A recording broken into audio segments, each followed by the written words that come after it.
Family Guy has been roasting Meg Griffin for over 20 years, and today I'm counting down the top 10 most ruthless moments. Our number one pick is so brutal, it'll leave your jaw on the floor. Subscribe and like immediately as we count down the best Meg Griffin smackdowns on TV. Now, before we get into our countdown, let's just discuss Meg. Meg Griffin is the eldest of the Griffin children. She's 17, always wearing that pink hat everywhere she goes, and desires what every teen desires: to be accepted and popular. But in the Griffin household, fat chance. Her dad Peter treats her like she's invisible or worse. Her mom Lois barely acknowledges her existence. Even her baby brother Stewie finds ways to make fun of her. It's like the writers decided, hey, let's have one character that everyone can dump on, and poor Meg got picked. What's even funnier, or sadder if you will, is that Meg isn't even that weird. She's a normal teenage girl with normal teenage problems. But in the universe of Family Guy, being Meg Griffin is the worst possible thing to be. So now, let's jump into our countdown of the absolute worst ways Family Guy has ruined Meg over the years. Number 10. The timeless Shut Up Meg. At number 10 is quite possibly the most iconic Meg moment of the whole series, the infamous "Shut Up Meg" catchphrase. This happens in almost every episode. Meg could be saying something completely ordinary, like "Good morning" or "Can you pass the salt?" and bam! Shut up, Meg! Peter says it the most, but Lois, Chris, and even guest characters join in on the fun. What's so awful is that it's so ordinary. Nobody even flinches. It's just a typical part of the Griffin family culture to shut Meg down completely mid-sentence. I mean, imagine going through your entire life where every time you open your mouth, someone tells you to shut up. That's Meg's whole life. There's even one episode where Meg times how long she can go without speaking before being told to shut up. Spoiler alert, it's not long at all. Number 9. Meg's birthday party. Coming in at number 9, there is Meg's birthday celebration from the episode Don't Make Me Over. So here's the deal. It's Meg's birthday, she's really excited, and she has this birthday cake in front of her. Time for happy birthday, right? Wrong. No, instead they sing this imaginary song which goes something like, "It's your birthday, you're the worst, we all wish that you were never born." And they top it off with, "You're the Meg," like her name is a dirty word. The expression on Meg's face is so pitiful. She's attempting to smile and be joyful that they at least made an effort to remember her birthday, but you can tell she's killing herself inside. And the saddest part of all? No one realizes anything is wrong with this.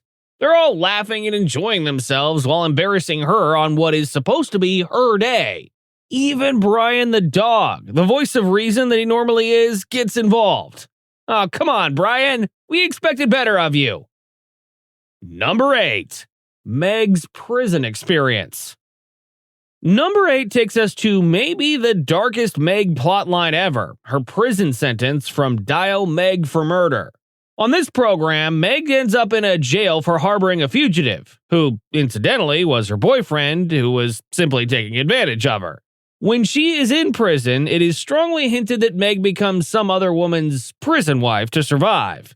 When she comes back home, she's completely different. She's got this tough prison life attitude, she's got tattoos, and even starts beating up Peter. There's this one scene where she knocks him on the floor and goes, "You think that's bad? Remember the time I was in prison?" The show tries to do it for laughs, but if you consider it, well, that's dark. Her family just brushes it off like it's another one of Meg's tantrums, not even noticing that she's traumatized from what happened. Despite all that, Peter still treats her in the same way. Cold indeed. Number 7. The charity car wash catastrophe. Coming in at number 7 is the charity car wash scene from Barely Legal. So Meg is attempting to make money washing cars, and she's in a bikini trying to get customers. It's already kind of sad, because, it's just not working for her. Then Peter comes along with a fire hose.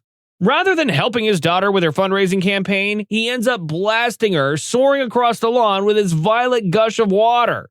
She hurtles through the air and lands splat in a mud puddle. Like, imagine your dad sabotaging you that much. He not only doesn't help, he goes out of his way to ruin everything and humiliates her in front of all those people viewing. And he's laughing while doing it. Worst is when Meg, muddy and drenched, looks up and says, "Dad, why?" And Peter just brushes it off like, it was funny. No, Peter. No, it wasn't. Number 6. Peter sabotages Hot Meg. Number 6 brings us to the episode A Fistful of Meg, in which Meg receives a makeover, and shock, horror, she's beautiful. For the very first time in her life, guys are taking an interest in her. She's gaining attention, growing more confident, and finally experiencing what it feels like to be popular. This can be her ticket out of being the family punching bag. But what does Peter do? Rather than rejoice for his daughter, he goes to the extent of saying, "No daughter of mine is going to be hot," and attempts to ruin her beauty. He splatters mud in her face, attempts to shave her head while she sleeps, and even attempts to fatten her up on fatty foods. All because he despises seeing Meg so well liked and pretty. It's like he's so intent on dragging Meg down to the bottom of the social ladder. Any other father would be overjoyed to have his daughter be a self-assured, contented person, but not Peter. He's determined to make it his personal goal to drag her back down to where he thinks she needs to be. Cruel, Peter. So cruel. Number 5. Meg's prison boyfriend. Coming in at number 5, we're returning to the episode Dial Meg for Murder, but this time for the first half, where Meg goes out with a prison inmate called Luke. Meg is so attention-starved that she falls for this guy who's actually writing her letters from prison. And when he breaks out and shows up at the Griffin house, Meg is ecstatic. She conceals him in her room and does his bidding, all because someone is finally paying attention to her. The truly screwed up thing? Her family suspects something's amiss. They see her behaving strangely, taking food upstairs to her room and hearing odd sounds coming from her room. But do they act like concerned parents? No, Peter and Lois simply make jokes about it. There's this line where Peter says, maybe she's finally hit puberty or something, and walks out. In the meantime, there's this escaped convict in their home who's acting violently and abusing their daughter. When Luke ultimately betrays Meg and holds up a convenience store, with her as the getaway driver, she's devastated. And does her family attempt to comfort her? Nope. Peter just says, "Well, what did you expect dating a criminal? Thanks for the sympathy, Dad." Number 4. Peter's farewell notes. Number 4 is from the episode Peter's Daughter, when Peter believes he's on the deathbed. So he takes it upon himself to pen touching farewell letters to each member of his family. He writes these long, emotional letters to Lois, Chris, Brian, and even baby Stewie. There's this emotional scene where he's sitting, reading them, weeping. And then he reads the note from Meg. Do you want to hear what it says? Oh yeah, Meg too, I guess. That's it! 4 words! Not even a complete sentence! Just a last minute, oh, I nearly forgot that this guy exists afterthought. Nobody is comfortable in the room, and Meg just sits there with this defeated look on her face. Even in the face of death, Peter is not able to say anything good about his daughter. What hurts most about this moment is how hard he worked for all the other people's notes. Lois receives this love letter, Stewie receives this lovely note about being tough when you're grown up, and Meg receives 4 words that essentially translate to, "You're forgettable." Ouch. Number 3. The family punching bag revelation. We're getting into seriously brutal material now with our number 3 position, the infamous seahorse seashell party scene where Meg finally speaks up for herself. Years of abuse later, Meg finally snaps during a storm when the family is stuck inside together.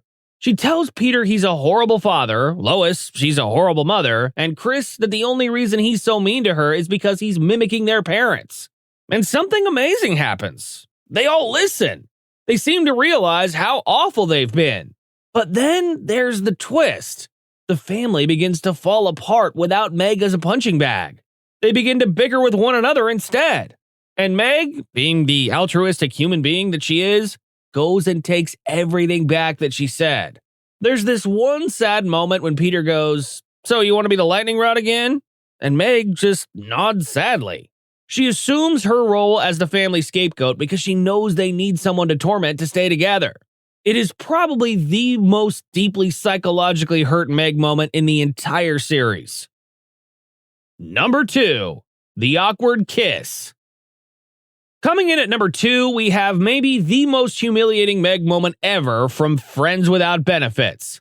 Meg develops a gigantic crush on this guy Kent, only to discover he's gay. But instead of moving on, Meg devises the most pitiful plan ever. She tries to get Kent to date her brother Chris so she can at least be close to him.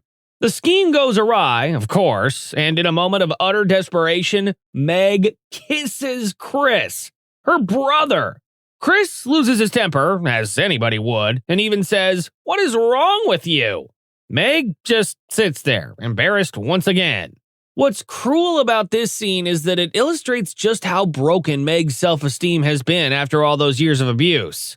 She's so starved for any kind of love or affection that she'll violate some pretty twisted boundaries.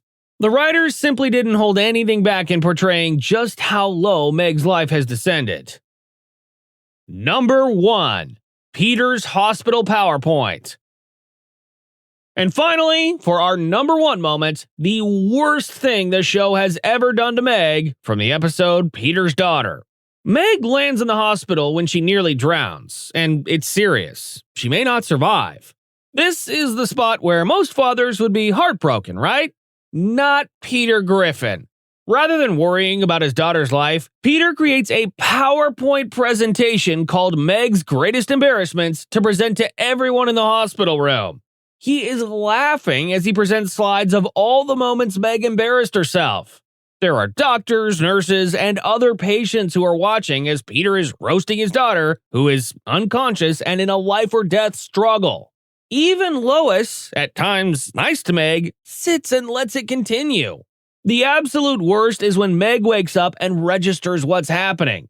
She just looks so defeated, like she's not even surprised anymore. That's how normal this treatment has become for her. This one gets our top spot because it shows how even when Meg's life is quite literally on the line, her family, and especially Peter, can't help but trash her for even half a second.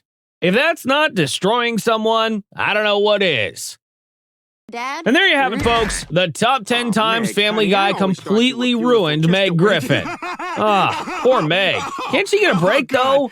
Despite all the abuse, she's still able to go on, which sort of makes her one of the strongest characters in the show if you consider it. I suppose, strangely, Meg is quite cool for tolerating all this. What do you think? Am I missing some horrific Meg moments that had no business being left off the list? Tell us about it in the comments below. If you like this video, be sure to like, subscribe, and hit the notification bell so you don't miss the next video.